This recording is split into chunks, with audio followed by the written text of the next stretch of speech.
गुरुदेव ने कहा था बेटा सेवा किया करो। कई प्रकार के पाप कर्म आपके हैं, कुछ तो शारीरिक सेवा से कटते हैं, कुछ प्रणाम करने से, दंडवत प्रणाम करने से कटते हैं, कुछ दान करने से समाप्त होते हैं, कुछ सतगुरु के दर्शन करने से समाप्त होते हैं, कुछ पुण्य नाम के जाप करने से अक्षीण होते हैं। तो ऐसे ये सभी कैप्सूल गोलियां खानी पड़ेंगी स्वस्थ होने के लिए। युगों युगों से लगे हुए हो आप, तब जाकर के आपको इस परमात्मा के गेम में सिलेक्शन हुआ आपका। ये अंतिम मैच है ही अब के, जब तुम समझ गए इस ज्ञान को आप जी, तो अंतिम गेम है ही आपका, और निकल जाओगे गंदे लोग से, सतलोक चले जाओगे, सदा के लिए सुखी हो जाओगे।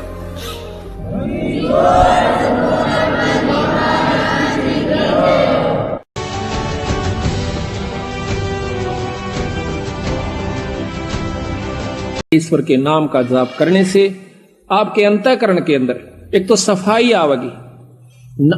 जो सेवा आप करते हैं सत्संग में आकर के, इससे आपका अंतःकरण साफ होता है। जितनी आप सेवा सत्संग में करोगे उतना ही आपको लाभ ज्यादा होगा। अंतःकरण में सफाई आवेगी।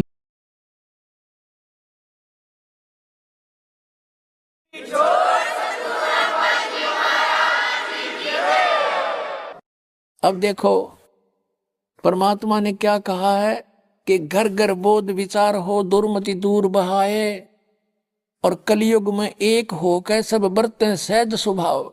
ओह, अब इसका क्या अर्थ बनता है कि घर घर के अंदर परमात्मा कहते हैं मेरे ज्ञान की चर्चा होया करेगी। पुण्यात्मा आज देख रहे हो परमात्मा की दया से परमेश्वर के बच्चे किस प्रकार घर घर में जाकर द्वार पे खटखटा रहे हैं, परमात्मा के संदेश लेकर जा रहे हैं, उनकी चिट्ठी पहुंचा रहे हैं उनकी प्यारी आत्माओं तक, और घर घर के अंदर ये पुस्तक ज्ञान गंगा पहुंच रही है, और सब बैठ के विचार विमर्श किया करेंगे, सचमुच हम तो बर्बाद हो गए थे, सचमुच ये तो ज्ञान है, सच्चा है, सब बुराई छोड़ के, और सभी कहते हैं बरतें सहज स्वभाव, सब प्यार से रहा करेंगे।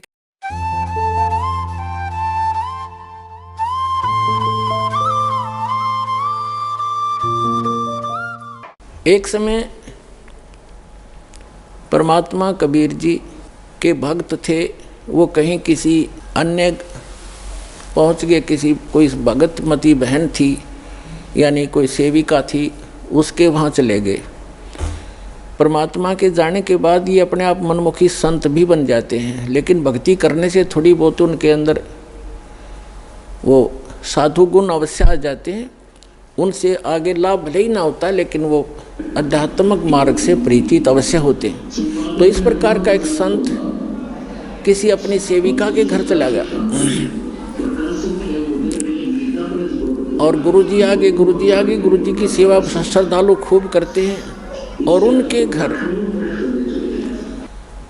उस बहन के घर, जिसके घर वो गया था वो संत, उसके घर उसकी बहन आई हुई थी, उस लड़की की बहन, और उसकी इकलौती पुत्री थी, वो विधवा हो गई थी 1 महीना पहले। और उस लड़की ने, संत भक्त आए हुए थे, उसने भोजन बना दिया। उसकी बहन ने कहा बहन तू बना दे, मुझे कुछ और काम है और सेवा करती हूँ। तो उस बहन ने वो भोजन बनाया, साधु संत ने खाया।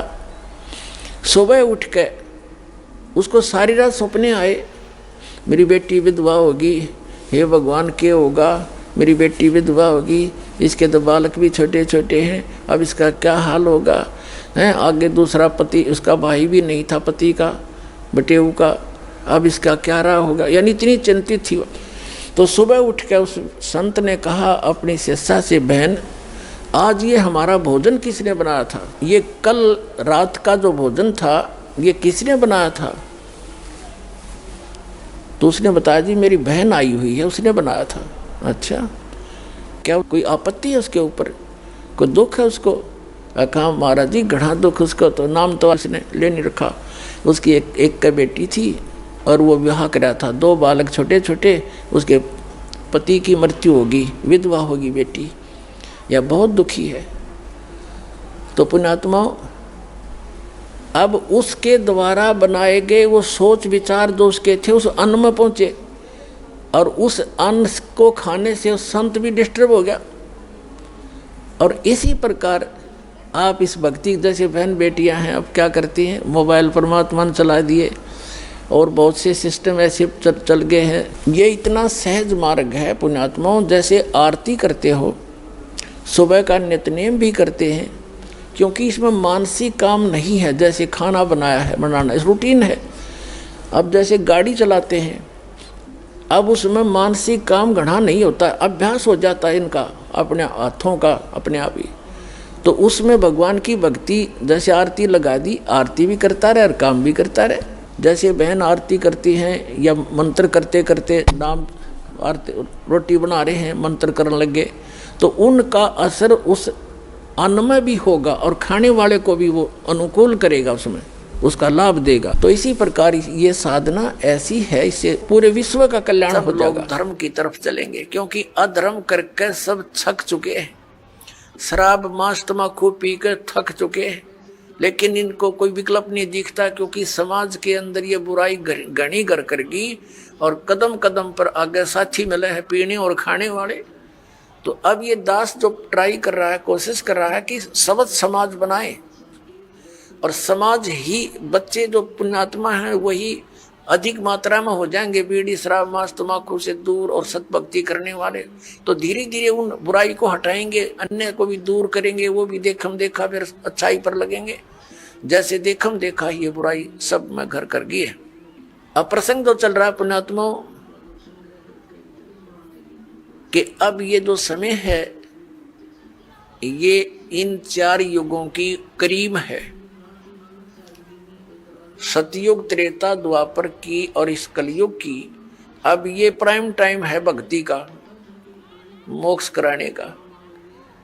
सतयुग त्रेता द्वापर में प्राणी वैसे ही बहुत सुखी थे, अच्छी आत्माओं का जन्म होता है, तो वो जो भी भक्ति शास्त्र विरुद्ध भी कर रहे होते हैं तो भी उनको सुख होता है।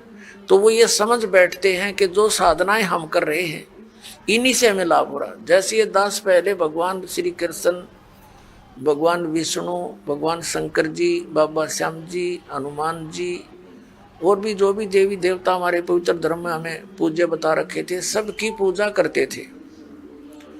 और वो अब पता चला वो तो शास्त्र विरुद्ध साधना थी जिससे लाभ हो ही नहीं सकता, और फिर भी बहुत से ढेर सारे सुख अपने जीवन में हो रहे थे। हम ये सोच बैठे थे कि इन्हीं साधनाओं से हमें लाभ हो रहा है। अब पता चला कि उन्हीं पूजाओं को करने वाले हमारे पड़ोस में, गांव में, उनके सर्वनाश हो गए। कभी बुद्धि नहीं गई कि ये भी वही पूजा करते हैं और इनका कति नाश हो गया और हमें कैसे लाभ मिल रहा है। वो प्रारब्ध कर्म ही हमें प्रफुल्लित हो रहा था। जिनके प्रारब्ध में पाप थे वो पाप उनको कैर तोड़ रहे थे, जिनके प्रारब्ध में सुख थे पुण्य कर्म थे उनको फल मिल रहे थे। पूजा दोनों ही एक जैसी कर रहे थे। अब ये पता चला कि जो साधनाएं हम कर रहे थे उनके प्रतिफल से हमें कोई सुख नहीं था। ये हमारे पुण्य संस्कार थे, पिछले जन्म के संग्रहित जो प्रारब्ध बनाकर हमें दिए गए थे वही प्रफुल्लित हो रहे थे। और एक ऐसे भी देखे हमने जो राम नाम का आसपास भी नहीं, गुट्टी लाओ सारा दिन बकवाद करें, ताश खेल रहे, कोई राम नाम का जिक्र करे उसका मजाक करें, और उनके ठाठ हैं, उनकी गाड़ियां चलती हैं, ट्रक चलते हैं और वो कुछ भी ना कर रहे। तो अब पता चला तत्व ज्ञान की रोशनी में कि वो सर्व उनको प्रारब्ध ही प्राप्त है।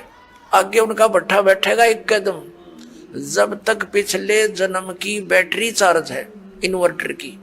जिस प्रकार इन्वर्टर की बैटरी चार्ज है और फिर चार्जर लगा नहीं रखा, तो वो जब तक उसकी अक्षमता है उसके अंदर वो चलती रहेगी, काम करती रहेगी, और फिर एक ही दम वो सब डाउन होगी बैटरी, सब लाभ बंद हो जाएंगे। ठीक इसी प्रकार जिन पुण्यकर्मी प्राणियों के पिछले पुण्य उनके साथ हैं, आज वो कति सुखी दिखाई देते हैं और वो भक्ति भी ना करते। वो भक्ति भी नहीं करते और करते हैं तो शास्त्र विरुद्ध कर रहे हैं, और वो फिर भी सुखी नजर आते हैं। तो उनको ये भ्रम हो चुका है कि हम जो पूजाएं करते हैं ये हमारी इस भक्ति के प्रतिफल में मिल रहे हैं।